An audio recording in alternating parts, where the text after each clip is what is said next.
অত্যাধুনিক স্মার্টবোর্ড নিয়ে আসছে ব্যাকবোন আপনাদের জন্য।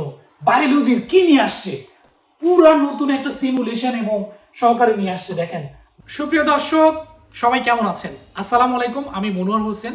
আজকে আমরা কথা বলবো বায়োলজির সবচেয়ে ইম্পর্টেন্ট কিছু চ্যাপ্টার নিয়ে।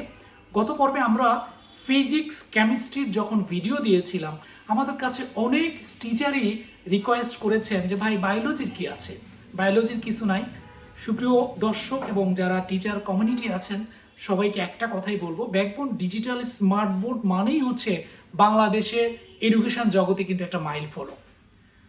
নতুন যে সিলেবাস এবং কারিকুলামগুলো চলে আসছে সেটার সাথে মিল রেখে ব্যাকবোন ডিজিটাল স্মার্ট বোর্ড আপনাদের জন্য সারপ্রাইজলি অত্যাধুনিক সিমুলেশন এবং মডিউল নিয়ে আসছে। বায়োলজিতে আজকে আমি আপনাদেরকে এমন কিছু জিনিস দেখাবো যেটা আপনারা নিজেরাই দেখে সারপ্রাইজ হয়ে যাবেন। তো চলে আসেন আমরা একটু দেখি যে বায়োলজির আসলে কি কি জিনিসগুলো আছে এটার মধ্যে। আজকে আমরা যেটা দেখতে পাচ্ছি, ইম্পর্টেন্ট একটা টপিকস বায়োলজিতে পড়ানো হয় 9, 10 বা ইন্টারমিডিয়েটে বা ক্লাস 8-এ, আমি জানি না যে 8-এ আছে কিনা, সেটা হচ্ছে ব্যাকটেরিয়া। ব্যাকটেরিয়া এবং ব্যাকটেরিয়ার যে প্রকারভেদগুলো সেগুলোও কিন্তু এখানে দেখানো হয়েছে। আপনারা দেখেন, জাস্ট আমি একটা ইমেজ দেখিয়েছি। এরপরে আমি চলে যাব হচ্ছে মূল পার্টে। মূল পার্ট কোনটা দেখেন, দিস ইজ দ্য ব্যাকটেরিয়া। একটা ব্যাকটেরিয়াকে যেখানে খালি চোখে দেখাই যায় না, একদম ইলেকট্রনিক মাইক্রোস্কোপ দিয়ে দেখা যায় এটাকে, সেই ব্যাকটেরিয়াকে আসলে কিভাবে দেখানো হয়েছে। আপনারা খুব ভালো করে খেয়াল করেন, যারা বায়োলজি টিচার বা সায়েন্সের টিচার তারা খুব সহজেই স্টুডেন্টদের মধ্যে কিন্তু এটা বর্ণনা করতে পারবেন। আমি যদি দেখাই যে ব্যাকটেরিয়ার যে প্রকারভেদগুলো যে আসলে কি কি আছে এখানে দেখেন।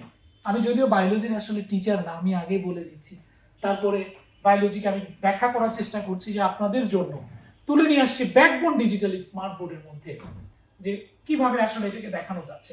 একটু দেখেন আপনারা যে কত প্রকার আছে এবং এটা কিভাবে থাকে। ঠিক আছে, সো আমি রড শেপ বা ব্যাকটেরিয়া দেখতে কেমন, সো এটাও এখানে দেখানো আছে এবং এটার মধ্যে আবার প্রকারভেদ আছে। দেখেন কিভাবে মুভ করছে, সেটা স্পাইরাল যেটাকে আমরা সর্পিল বলে থাকি সেটা দেখতে কেমন, এবং এটার আবার প্রকারভেদ আছে। ওয়াও, এক্সিলেন্ট জিনিসভাবেই জিনিসগুলোকে দেখানো হয়েছে। আমি চাইলে এর মধ্যে কিন্তু লিখেও বোঝাতে পারবো প্রত্যেকটা জিনিস আলাদা আলাদা করে। ঠিক আছে, সো এখানে মুভ করছে। আমি স্ট্রাকচারে যদি চলে যাই, স্ট্রাকচার চলে আসছে, দেখেন এখানে সেলে চলে আসছে। সো ব্যাকটেরিয়ার সেলগুলো আসলে দেখতে কেমন, কিভাবে এটা থাকে সেখানে কিন্তু ক্লিয়ারলি দেখানো হয়েছে।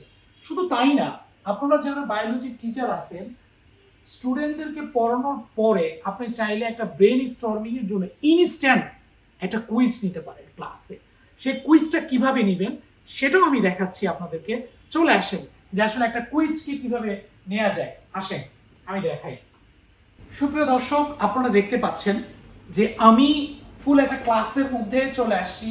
আমি ক্লাসরুমে কিন্তু বর্ণনা করলাম, আপনারা ভালো করে দেখে নেন। আমি এই ছবিটাকে দেখাতে চাচ্ছি এই কারণে যে এটার উপরে আমরা একটা টেস্ট নিব, কিভাবে লাইভ টেস্ট। সুপ্রিয় দর্শক দেখেন, আমি কিন্তু এটার একটা কুইজ নিয়ে চলে আসছি। আমি আবার পুনরায় দেখাচ্ছি আপনাদেরকে যে কিভাবে আসলে প্রোঅ্যাক্টিভ এডুকেশনে স্টুডেন্টরা একদম 100% হচ্ছে তাদের কনসেন্ট্রেশনগুলো ক্লাসরুমে ধরে রাখবে। সো আমি কিন্তু একটা ব্যাকটেরিয়া নিয়ে কথা বললাম, ব্যাকটেরিয়ার যে একটা এক্সাম নেবেন আপনারা, সেটা কিভাবে নেওয়া যাবে। আমি কি দিতে পারি এটাকে, ক্যাপসুল, এটা দিলাম ক্যাপসুল। আমি এক্সাম নিচ্ছি কিন্তু একটা, আমার ডিএনএ কোনটা, ঠিক আছে, প্লাজমাটিক, বা আমি দিয়ে দিলাম এটা আমার ডিএনএ দিলাম। যদি আমি বায়োলজি টিচার না, সো আমি পূরণ করে দিলাম আন্দাজের উপরে, আপনারা নিজেরা দেখেন। ঠিক আছে, এখানে এই কারণে ভুল করলাম, আমি আসলে কত মার্কস পেলাম, কয়টা কারেক্ট করলাম, প্রত্যেকটা জিনিস কিন্তু এখানে দেখানো যাবে। দেখেন আমি 3টা কারেক্ট করেছি, আমার রং করেছি 4টা মিসিং, এবং আমার রেজাল্ট হচ্ছে 43%। এইভাবে যখন একটা টিচার ক্লাসরুমে স্টুডেন্টদের মধ্যে তুলে ধরবে, আমার মনে হয় যে এর চেয়ে আর সহজ আসলে কিছু হতে পারে না। সবাইকে অসংখ্য ধন্যবাদ আমাদের সাথে থাকার জন্য।